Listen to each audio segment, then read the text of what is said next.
Welcome back to the football discussion. This is Colby Cummings, and yes, it is that time of the year. The NFL Combine just finished up, so we're going to go ahead and take some time today and talk about if the NFL Combine is really worth all the attention it gets, why it gets all the attention it gets, and how predictive it is of NFL players' success. Let's get started.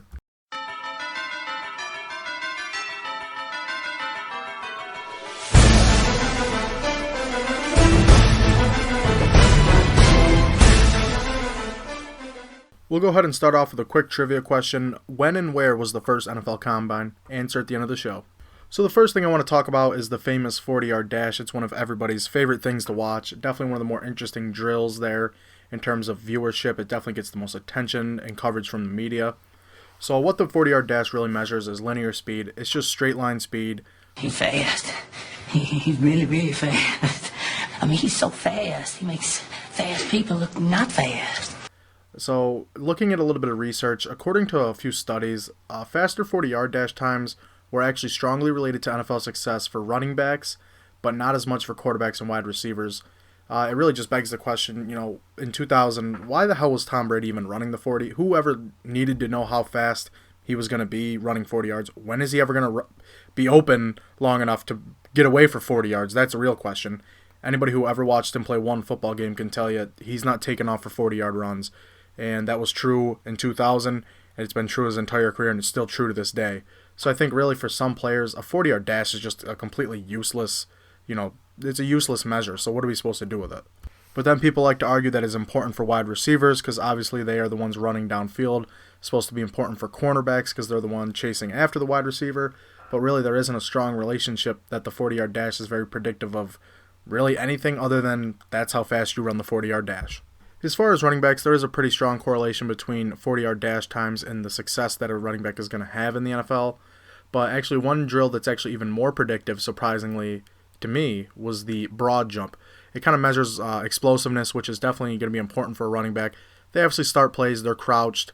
They have to make a lot of short, cut on a dime type plays to dodge linebackers, get through the line. When there is a small hole and it's closing up, they have to hit it as hard as they can to be successful in the NFL. And interestingly enough, one study found that there's really no difference between 10, 20, and 40-yard splits.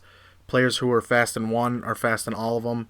So the idea of quicker than faster, not really true when you look at the numbers. The next drill I want to talk about is the 225-pound bench press. I think for starters, 225 pounds is such an arbitrary number. It just happens to be the amount of weight when you put on two plates to a bench bar. I don't really see the point in this. The more you look at it, when is an offensive lineman ever going to go up against a guy who's 225 pounds? When a quarterback blitzes once every 2 weeks and the tackle has to take on that block, usually it's going to be a running back anyways. So thinking I'm measuring my offensive line's ability and why I should draft them based off of an arbitrary number, and a bench press is going to take this drill's about 40 seconds. The average NFL play is going to be 4, 5, 6 seconds at most. So this drill really doesn't make any sense. It is fun to watch. You get to see who's the strongest guy. It's really impressive to watch some of these guys throw up, 30, 40 plus reps. But as far as predicting NFL success, it's ultimately useless. It's fun to watch, but they should probably just get rid of it. There's been a few guys who've got hurt doing it, and it doesn't really prove much. So there's really no sense in it. The only positions that really benefit from the bench press are defensive tackles. There's some correlation there with their NFL success in bench presses. The second most important position for bench press is for cornerbacks, obviously because they're going to be jamming wide receivers. And the one position you can see move up the most in the NFL draft because of their bench press numbers is actually the wide receiver position. Surprisingly enough to me, that is one of the positions that has the most to gain by a strong bench press. Next up, we'll go ahead and talk about vertical jump and broad jump. The vertical jump really has no significant relationship to any measure of NFL success. Again, it's kind of just an arbitrary drill. You don't see a lot of players just standing and jumping in NFL games. So how is a drill that's measuring exactly that supposed to translate to your success in an NFL game? Really, the only correlation it finds with anything is for wide receivers' average yards per reception, specifically in their third year in the NFL. Is that even worth looking at? That's such a obscure, specific stat that it has a correlation with. It could just be due to dumb luck, so I'm going to throw that out the window. So vertical jump, I don't hate the drill, certainly not as much as the bench press.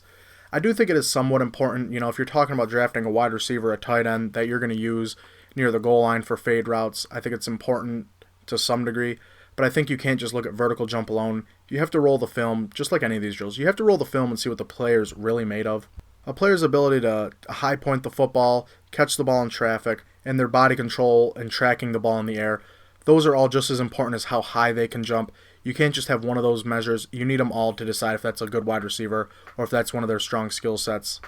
And why the hell do I care what my offensive lineman's vertical is? I don't care if my offensive lineman or defensive lineman can jump really high. I'm not asking them to dunk a basketball or grab something off the top of a backboard. I'm asking you, can you get into a kick set?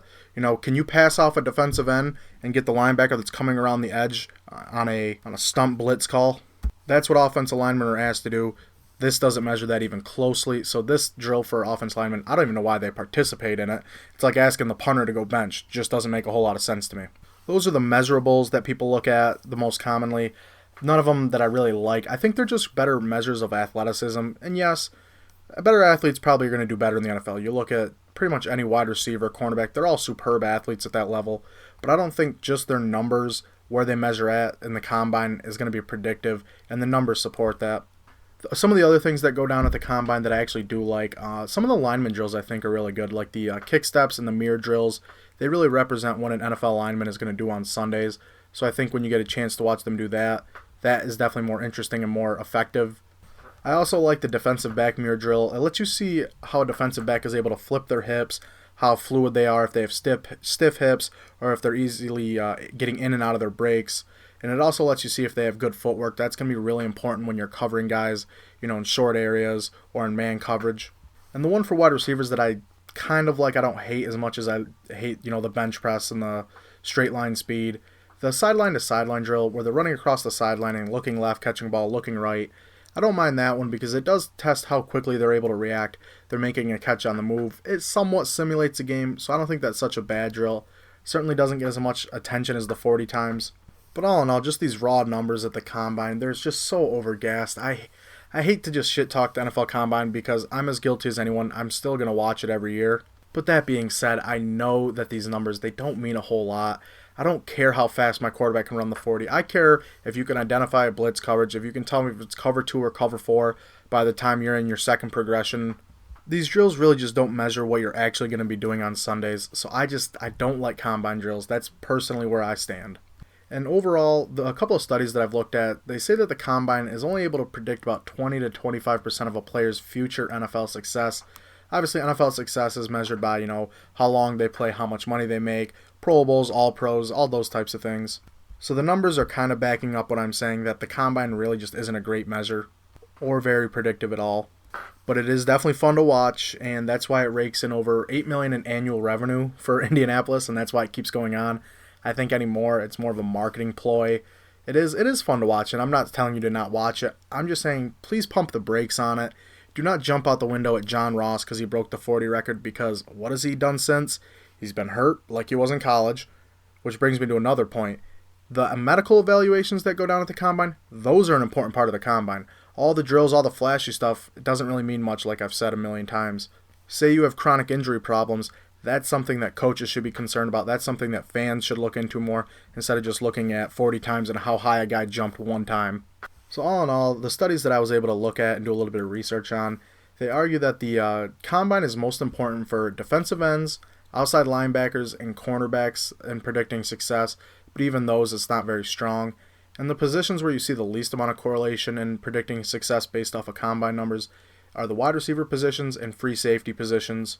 So yes, I did have fun watching CeeDee Lamb making a jumping, spinning catch on the sideline, but let me be honest, it doesn't mean anything. Roll the film. The film is so much more important.